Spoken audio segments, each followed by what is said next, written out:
It was supposed to be just another sketch, another laugh in a long line of comedy gold. But in 1989, Benny Hill filmed a scene that would destroy a legacy built over 34 years. Within 48 hours, complaints flooded in, sponsors vanished, and one of the most beloved shows in British television history was gone without a trace. What was in that scene? Why did executives panic, and why were the master tapes ordered to be destroyed? The answers lie deeper than you might think, buried under decades of applause, backlash, and cultural shifts. The truth behind the downfall of Benny Hill is far darker and more mysterious than the punchlines he once delivered. What do you think could possibly take down a comedy legend overnight? Share your thoughts in the comments and buckle up. This story only gets stranger from here.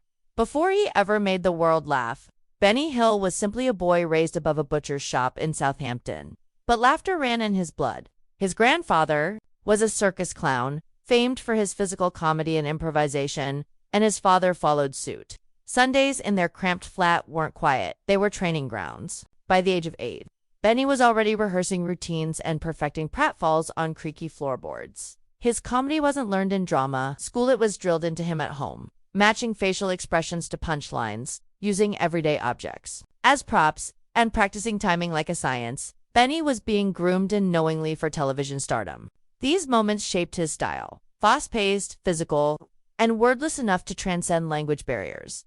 But even as he rose through the ranks, performing in army shows and eventually making it onto television in 1949, the foundation of his humor in slapstick and spectacle was already starting to look like a relic to some. The question loomed: could the old trick still survive in a new world that was rapidly evolving?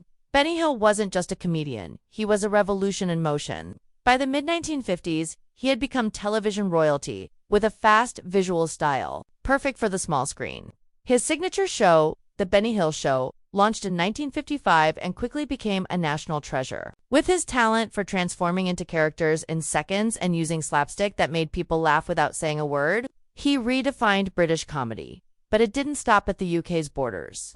By the 1970s and 80s, Hill's sketches were airing in over 90 countries.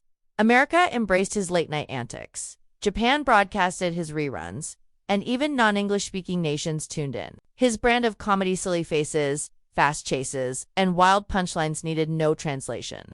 With Emmy nominations and massive overseas sales, Benny Hill was no longer just a British icon. He was a global sensation. Yet, even at the height of his success, critics were starting to whisper. A younger generation was calling his humor old-fashioned. Feminist voices were rising. The once adoring crowd was splitting. And behind the scenes, a single sketch was brewing, one that would flip his legacy upside down. In 1989, Benny Hill aired a sketch that looked, at first glance, like business as usual: pretty girls, cheeky humor, and a familiar tune. But this time, something was different. The jokes leaned darker. The women's so-called talents were reduced to clumsy stripteases and lingering shots of exposed skin. The once playful camera now felt voyeuristic, almost leering. It wasn't funny. It was uncomfortable.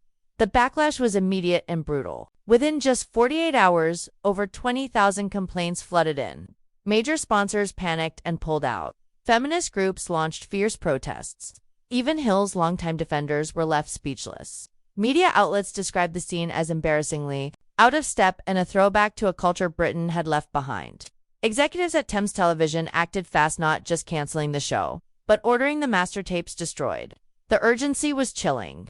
It was as if they were trying to erase a crime scene. Why would a network go to such lengths? Why not simply shelve the episode? The answer lies in what the sketch represented. It wasn't just a moment of poor judgment. It was a relic of an era crashing headfirst into a cultural reckoning. Benny Hill's comedy, once adored, was now being labeled harmful, sexist, and dangerous. After decades of loyalty, Benny Hill walked into Thames Television expecting to pitch a new season. Instead, he was met with a cold, abrupt message. The show was canceled.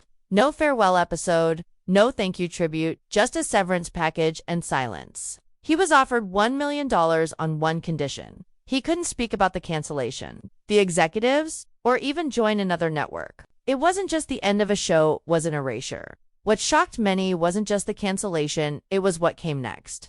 Thames didn't store the controversial 1989 sketches. They destroyed the master tapes completely. That's virtually unheard of in TV history. Networks archive everything, even the scandals. But not this. The message was clear. This chapter of British television needed to be buried, not remembered. And Benny didn't fight back. He retreated. He moved into a small London flat, stopped appearing in public, and gradually disconnected from the industry he once defined. Friends said he felt betrayed. Audiences were shifting, the culture was changing, and Benny, once the king of comedy, was being cast out like yesterday's news. The man who once made millions laugh was now living in silence. Benny Hill spent his final years out of the spotlight, his legacy clouded by controversy. Offers came in, new contracts, fresh opportunities. He turned them down. Perhaps he no longer trusted the industry that had turned its back on him. Perhaps he knew the world had changed, and his comedy no longer had a place in it. In 1992, he passed away alone in his flat, surrounded by unopened letters and stacks of old videotapes. He was found 2 days later. It was a quiet, somber end. For a man who once united millions in laughter, the tabloids had moved on. The industry had moved on, and the audience that once adored him was now divided, some remembering him fondly, others unable to separate the humor from the harm. The tapes were gone. The applause was gone. All that remained was silence and questions. Was Benny Hill's downfall a necessary correction, or the tragic erasure of a comedic genius? Did the culture outgrow him, or did we fail to understand him in time? Do you think comedy changed for the better, or did we lose something?